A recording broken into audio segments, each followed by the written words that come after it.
The Deep Space Patrol ship Stargazer drifted silently through the darkness at the edge of human space.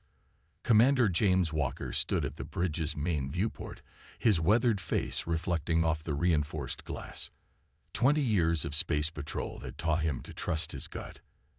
And right now, his gut was screaming that something wasn't right. "Sir, sensors are picking up an anomaly at bearing 047, reported Tom Evans from his station. The young officer's fingers danced across his console, bringing up more detailed readings. "It's big, whatever it is." Walker turned from the viewport, his boots making soft sounds against the deck plating. "Define big, Lieutenant." "Bigger than anything we've got in the fleet, sir." Initial readings suggest it's nearly 4 kilometers in length. A low whistle escaped Walker's lips. The largest ships in the United Earth Defense Fleet barely reached 1 kilometer. He walked over to Evans' station, studying the preliminary scans. The object was holding position, showing no signs of movement or power emissions. "Get us closer, but maintain safe distance." "Full sensor sweep," Walker ordered. He activated the ship-wide comm. "All hands, this is the commander." "Battle stations, this is not a drill." Red warning lights bathed the corridors in their dull glow as crew members rushed to their posts. Walker watched as the Stargazer's tactical officer, Lisa Green, brought the ship's weapons online. Better safe than sorry in unexplored space. As they drew closer, the massive shape began to take form on their viewing screens. What they saw made every person on the bridge stop and stare. It was unmistakably a warship, but unlike anything they'd ever encountered. Its hull was angular and aggressive, covered in what appeared to be weapon ports and launch tubes. But what caught Walker's attention wasn't its size or its obvious military purpose. It was the markings on its hull. "Those are English letters," Green said, her voice barely above a whisper. Walker leaned forward, squinting at the enhanced image. There, clear as day on the ship's hull, was writing in standard Earth English. "UES PARADOX 2947. "That's impossible," Evans muttered. "That's 490 years in the future." Walker felt a chill run down his spine. The year was 2457, and they were looking at a ship that claimed to be from 5 centuries ahead of them. Either this was an elaborate hoax, or they were dealing with something far beyond their understanding. "Any power readings?" Walker asked, keeping his voice steady despite the growing unease in his stomach. "Minimal, sir," replied Green. "Life support seems to be functioning at a basic level, but main systems appear to be dormant. No signs of crew, no active weapons, no shields. She's just floating there." Walker made his decision. "Send a detailed report back to Fleet Command. Request immediate support. In the meantime, we're going to take a closer look." He turned to his executive officer, Mike Rogers. "Prepare a boarding team. Full hazard gear, weapons cold but ready. I'll lead the team myself." Rogers began to protest, but Walker cut him off with a raised hand. "This could be first contact, a trap, or something we can't even imagine. I need my best people on this, and I need to see it with my own eyes." An hour later, Walker led a team of 6 through the Stargazer's airlock and into space. Their magnetic boots engaged as they landed on the mysterious vessel's hull. Up close, the ship was even more impressive. The metal beneath their feet was smooth and unmarked, showing no signs of micrometeorite impacts or space debris, as if it had just left the shipyard. "Engineering, what do you make of this hull material?" Walker asked through his suit's comm. Chief Engineer Roy Thompson ran his scanner over the surface. "Sir, these readings don't make sense. The material composition, it's like nothing in our database. The molecular structure seems to be actively repairing itself. Self-healing metal. In 2457, that's still theoretical. They found an airlock, and surprisingly, it responded to their universal emergency codes." The team exchanged worried glances. How could a ship from the future recognize current emergency protocols? As the airlock cycled, Walker's mind raced with possibilities, none of them comforting. The interior of the ship was dark, illuminated only by their suit lights and occasional strips of emergency lighting along the floor. The corridors were wide enough for 3 people to walk side by side, with ceiling heights that suggested the designers had efficiency in mind rather than comfort. "Atmosphere is breathable," Thompson reported, checking his instruments. "Temperature 18 degrees Celsius, standard pressure.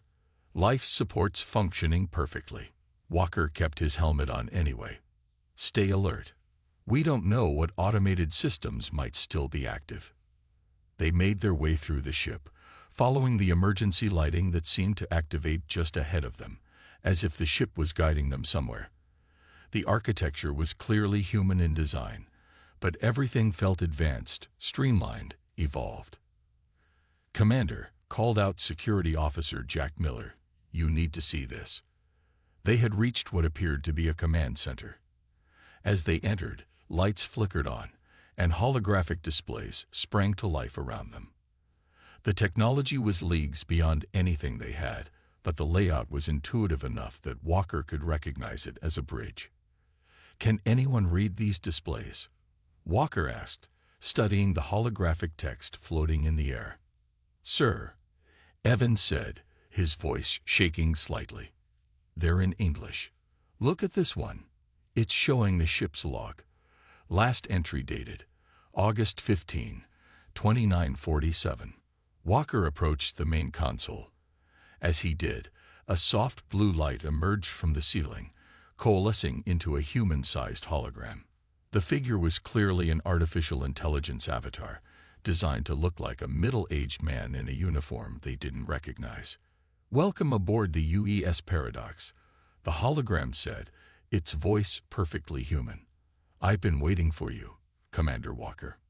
The team raised their weapons instinctively, but Walker held up his hand. "At ease," he ordered, though his own heart was racing. "How do you know my name?" The hologram smiled, but there was sadness in its expression. "Because you sent me here, Commander, or rather, you will send me here, 490 years from now, to be exact." Walker removed his helmet, needing to face this situation with his own eyes. "Explain." "This ship is humanity's last hope," the hologram said. "I am its caretaker, an artificial intelligence tasked with ensuring it arrives at the right time, to the right people. We have much to discuss, Commander, and very little time. Humanity faces an extinction-level threat, and this ship, impossible as it may seem, is here to prevent it." The hologram gestured, and the bridge came fully to life. Screens showed star maps, weapon systems, and technology that made their most advanced ships look primitive in comparison. But what caught Walker's attention was a countdown timer prominently displayed on the main screen. "What is that counting down to?"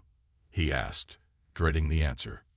"First contact," the hologram replied grimly, "with an enemy that will nearly destroy humanity, unless we change things here and now." Walker looked at his team, then back at the hologram. Everything they knew about physics, about time, about what was and wasn't possible, had just been thrown out the window. But one thing was clear: they had found something that would change humanity's future forever.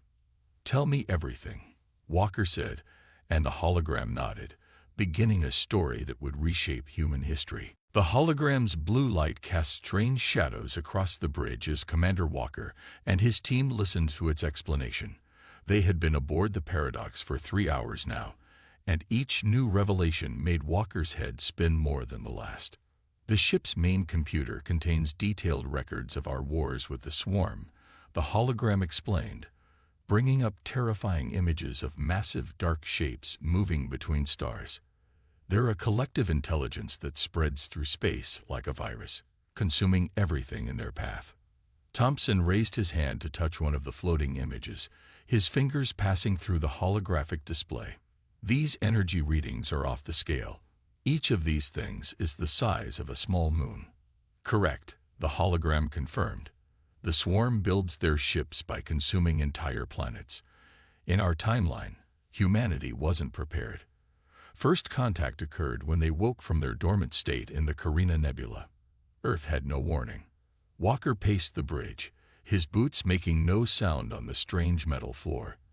The ship seemed to absorb all unnecessary noise, making their voices sound oddly isolated. "You mentioned this ship has technology that breaks the laws of physics. Show me."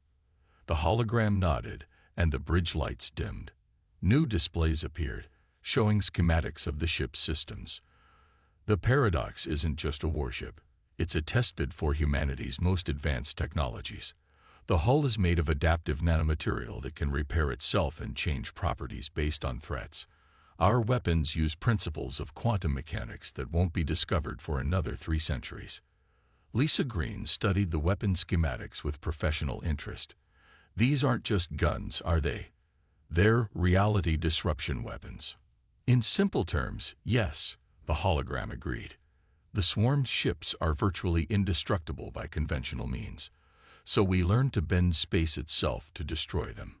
But the ship's most important feature is its temporal displacement drive. The hologram brought up a new schematic, showing an engine design that made Walker's eyes hurt to look at. Parts of it seemed to exist in multiple places at once, and some components appeared to be moving backward through time. "That's impossible," Thompson whispered, but his voice lacked conviction. After all, they were standing on an impossible ship. "The temporal drive is what brought us here," the hologram continued. "But using it took most of our power reserves. The ship is currently operating on backup systems, while the main reactor slowly recharges. That's why we needed you to find us at exactly this moment. We have 3 months until the swarm's scout ship launches. 3 months to prepare humanity for what's coming." Walker turned to Evans. "Get a secure channel to Fleet Command. They need to see this." But before Evans could move, warning lights flashed across the bridge. The hologram's expression changed to one of concern. "We have company. 3 ships just dropped out of FTL travel nearby. Their signatures match known pirate vessels in your time period." Walker's training kicked in.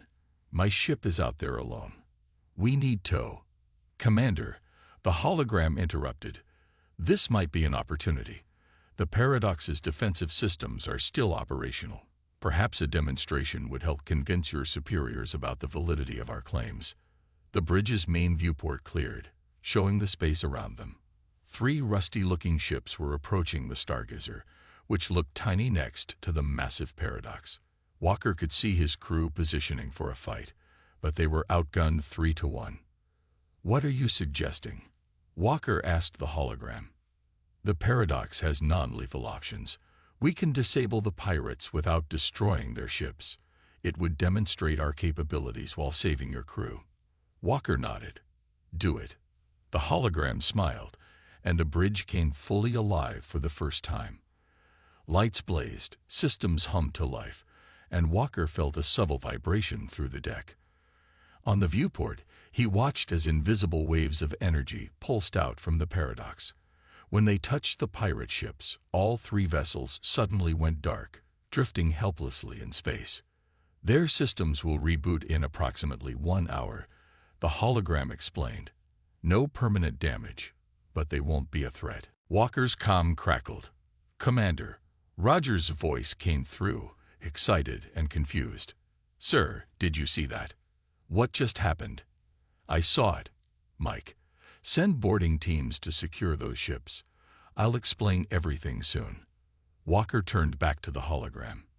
"That was impressive, but if the swarm is as powerful as you say, we'll need more than fancy shutdown pulses to stop them." "Of course. That was just the ship's point defense system.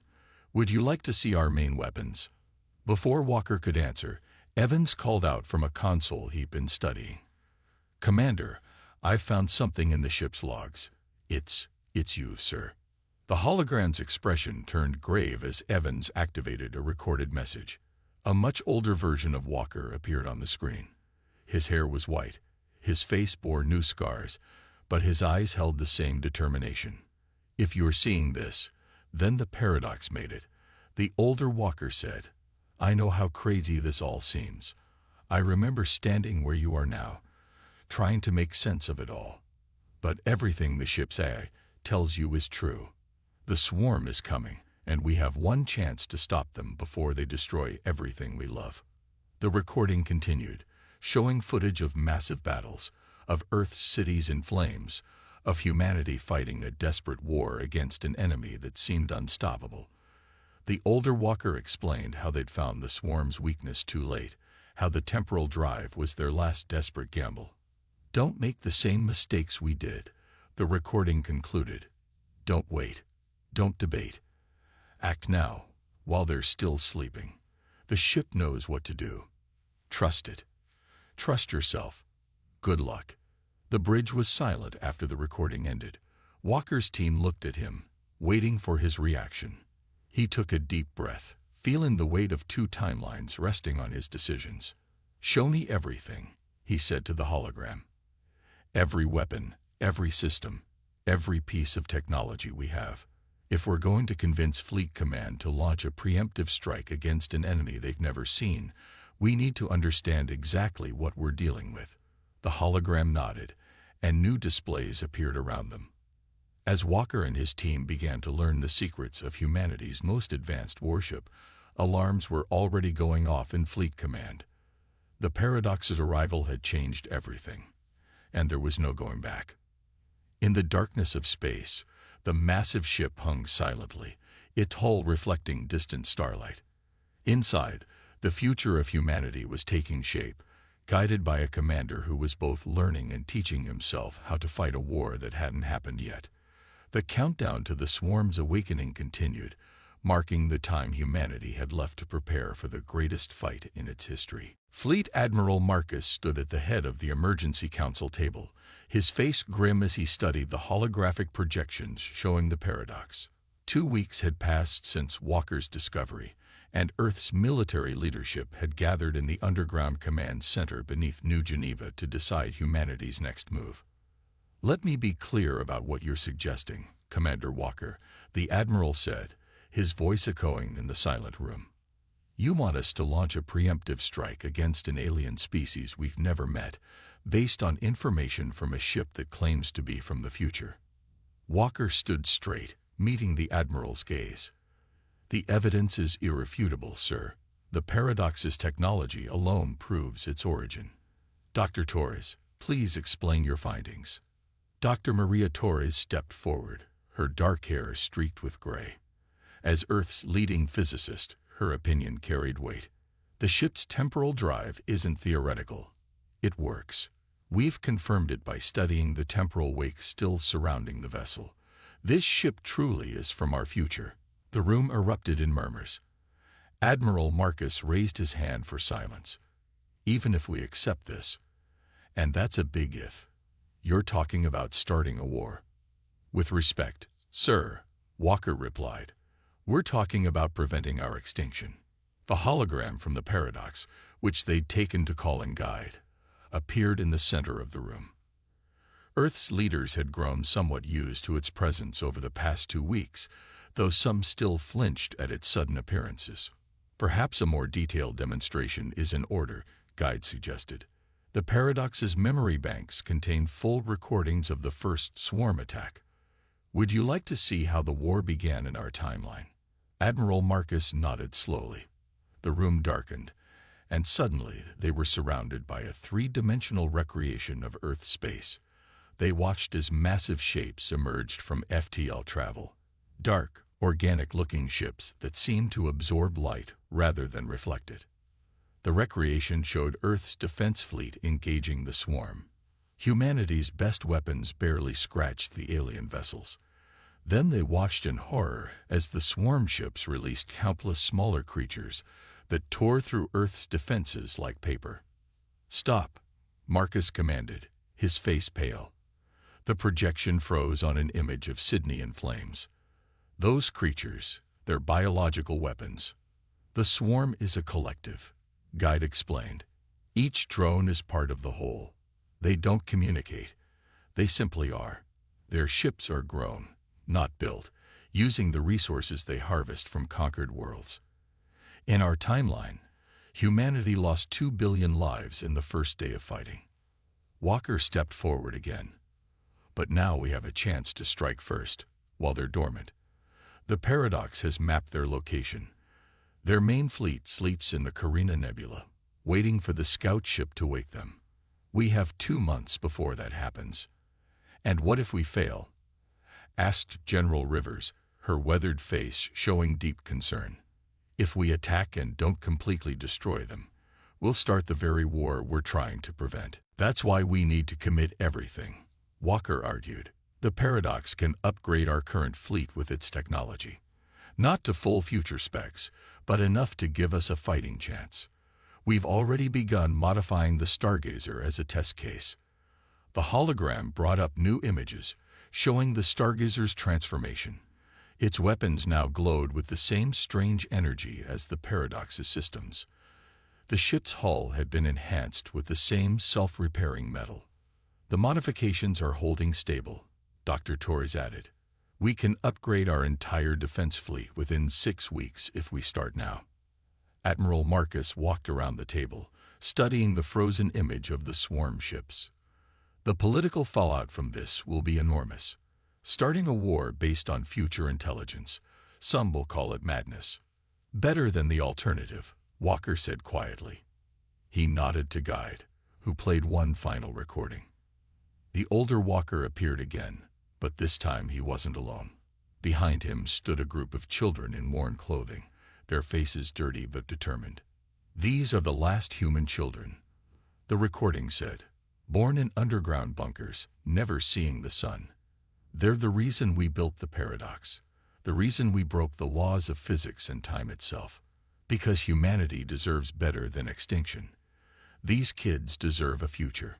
The recording ended, leaving the room in heavy silence. Admiral Marcus looked around at the gathered leaders, reading their expressions. Some showed fear, others determination. All understood the weight of the decision before them. If we do this, Marcus said slowly, we do it right. I want every scrap of tactical data from that ship analyzed. Every weakness the swarm has, every strategy that worked against them. We're not just copying your future tech, we're going to improve on it. Walker felt hope rising in his chest. The Paradox's AI can interface with our tactical systems. It can run simulations, help us plan the perfect first strike. Sir, General Rivers interrupted. What about the public? How do we explain this? Marcus smiled grimly. We don't. Not yet. This stays classified at the highest level. As far as the world knows, we're conducting routine fleet exercises. If we succeed, they'll never need to know how close we came to extinction. If we fail, he let the thought hang unfinished. There's something else you should know, Guide said, its holographic form shifting slightly. The Paradox isn't just a warship, it's a seed ship. Explain, Marcus demanded. In its data banks, this ship carries the sum total of human scientific advancement up to the year 2947. Medical cures, clean energy solutions, faster than light travel. Everything humanity achieved before the swarm arrived. It was meant as a backup, in case the worst happened, a way to give humanity a head start rebuilding. The implications hit everyone in the room. Even if they prevented the war, this ship would advance human technology by centuries. The future was literally in their hands. Commander Walker, Marcus said, his decision made.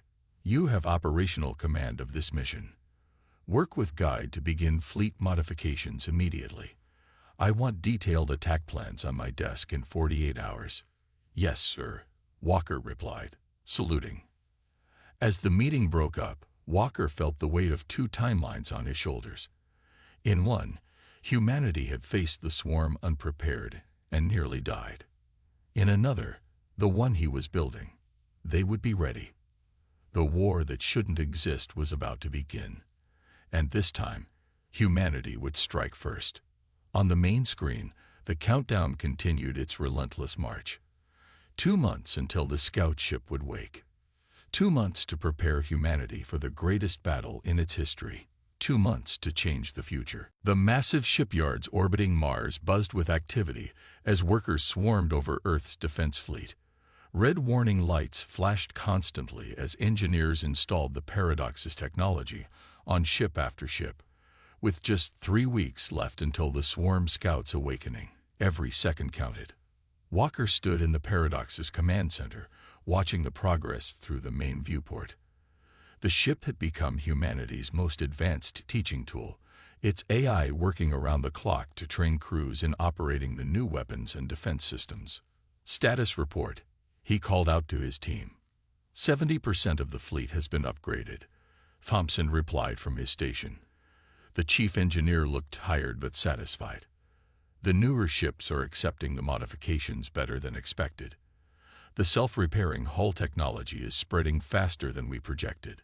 Dr. Torres looked up from her console, where complex equations floated in the air. The quantum weaponry is stable across all platforms. We've even managed to improve the efficiency by 13% over the original designs. Walker nodded, allowing himself to feel a moment of pride. In just 6 weeks, humanity had advanced its technology by centuries. But would it be enough? Guide. He called out, and the AI's hologram appeared beside him. Show me the latest simulation results. The air filled with a tactical display showing their planned attack on the swarm's dormant fleet. Hundreds of upgraded Earth ships, led by the Paradox, would emerge from FTL travel directly above the sleeping alien armada. Their first strike would use the Paradox's most powerful weapon, a quantum cascade that would tear apart the fabric of space itself. Success probability has increased to 67%, Guide reported. If we can destroy 40% of their ships in the initial strike, the remaining swarm vessels will be too disorganized to mount an effective defense. And the scout ship? Walker asked. Our advance team is in position, Guide confirmed. A new display showed 5 ships hiding in the debris field near the scout's location. They're ready to prevent its awakening if anything goes wrong with our main assault. Walker's comm unit chimed. Commander, Admiral Marcus's voice came through. We need you in the war room. There's a situation. 15 minutes later, Walker stood before the Admiral and Earth's other military leaders. The atmosphere in the room was tense. We have a leak, Marcus announced without preamble. Someone talked. The public knows about the Paradox. Walker's heart sank. They'd managed to keep the operation secret for weeks, explaining away the fleet modifications as routine upgrades. But now, how bad is it? He asked. General Rivers activated a display showing news feeds from around the world. Headlines screamed about time travel, future wars, and alien invasions. Protests had already begun outside military bases. Half the population thinks we're lying, Rivers said. The other half thinks we're about to start an unjustified war. We have peace groups demanding we attempt communication with the swarm first. That would be suicide, Walker argued. The recordings from my future self prove the swarm doesn't communicate. They consume. That's all they do. We know that, Marcus said heavily. But the public doesn't have access to those records. All they see is us preparing for a massive attack on an unknown species that hasn't done anything to us yet. Then show them, a new voice said. Everyone turned to see Guide's hologram appearing in the center of the room. Show them everything. Walker understood immediately. The full recordings. Not just the tactical data, but the human cost. The refugee camps. The last cities. The children. Marcus shook his head. The panic will be nothing compared to what happens if we don't act. Walker interrupted. Guide, can you broadcast to every screen on Earth? Yes, the AI replied. The Paradox's quantum communications can override any receiving device. We can reach everyone simultaneously. Marcus stood silent for a long moment, weighing the options. Finally, he nodded. Do it. Show them why we have no choice. What followed was 2 hours of unfiltered truth. On every screen on Earth, every phone, television, and computer, people watched the future that had been.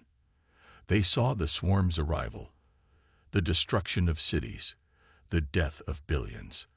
They saw humanity's desperate last stand, the years of fighting, the final plan to send the paradox back in time. But most importantly, they saw the hope. The upgraded fleet, the new weapons, the chance to prevent it all from happening. When the broadcast ended, the protests outside military bases had transformed into recruitment lines. Public opinion has shifted. Rivers reported, reading the incoming data, 93% support for military action. We're getting volunteers from every nation on Earth. Walker turned to Marcus. Sir, we need to accelerate the timeline. Now that our preparations are public, we have to assume the swarm might have some way of detecting our activities. We can't risk them waking early. Agreed, Marcus said. How soon can the fleet be ready? Walker consulted with guides silently through his neural link. Another piece of future tech they'd adapted. 4 days to complete the essential upgrades. We'll have to finish the rest en route. Make it 3, Marcus ordered. I want every ship ready for FTL jump by then. We hit them hard, we hit them fast, and we don't stop until the threat is eliminated. As the meeting broke up, Walker felt a strange sense of déjà vu. How many times had his future self stood in similar rooms, making similar plans? But this time was different. This time, they weren't fighting for survival. They were fighting to prevent the war entirely. Back aboard the Paradox, Walker walked the now familiar corridors to the ship's heart, a massive chamber housing the temporal drive. The device pulsed with impossible energy, parts of it existing in multiple times at once. This was humanity's greatest achievement, born from their darkest hour. 3 days, he said to Guide's hologram, which had followed him. Can we do it? We already did, Guide replied with a slight smile. In another timeline, one that will now never exist. But the question isn't whether we can do it, it's what will become afterward. This ship carries more than weapons, Commander. It carries a future where humanity reaches for the stars not in fear, but in hope. Walker placed his hand on the temporal drive's housing, feeling the subtle vibrations of power flowing through it. Then let's make sure we live to see that future. Above Mars, the upgraded fleet assembled in formation. Ship after ship took position, their new weapons glowing with quantum energy, their hulls rippling with self-repairing nanomaterials. At their center, the Paradox hung like a sword of Damocles, an impossible ship preparing to prevent an impossible war. The countdown to humanity's first preemptive strike continued its relentless march. 3 days until they would change the future. 3 days until they would wake the sleeping giants. 3 days until they would learn if one temporal paradox could prevent the extinction of the human race. The vast emptiness of the Carina Nebula lit up with the sudden arrival of humanity's fleet. Nearly 300 ships dropped out of FTL travel simultaneously, their upgraded hulls gleaming with quantum energy. At their center, the paradox emerged like an avenging angel, its massive form dwarfing even the largest Earth vessels. Walker stood on the paradox's bridge, his hands gripping the tactical console as he surveyed the scene before them. In the nebula's swirling gases, dark shapes floated motionless. The dormant swarm fleet, each bioship was the size of a small moon, their black surfaces absorbing both light and sensor scans. All ships report ready, Evans announced from his station. Quantum weapons charged. Shield harmonics synchronized. Scout ship status, Walker asked, his voice steady despite the tension. Strike team confirms the Scout remains dormant, Guide's hologram reported. They're in position to prevent its awakening. Walker took a deep breath. Everything they'd prepared for came down to this moment. He opened a channel to the fleet. All ships, this is Commander Walker. You know why we're here. In another timeline, these creatures destroyed our world. Today, we make sure that future never happens. Stand ready. He nodded to Guide. The AI's hologram expanded, interfacing directly with the Paradox's systems. The massive ship's quantum core began to pulse with increasing power. Primary weapon charging, Guide announced. Quantum cascade will reach critical mass in 30 seconds. On the tactical display, Walker watched as the fleet moved into attack formation. They'd drilled this hundreds of times in simulations.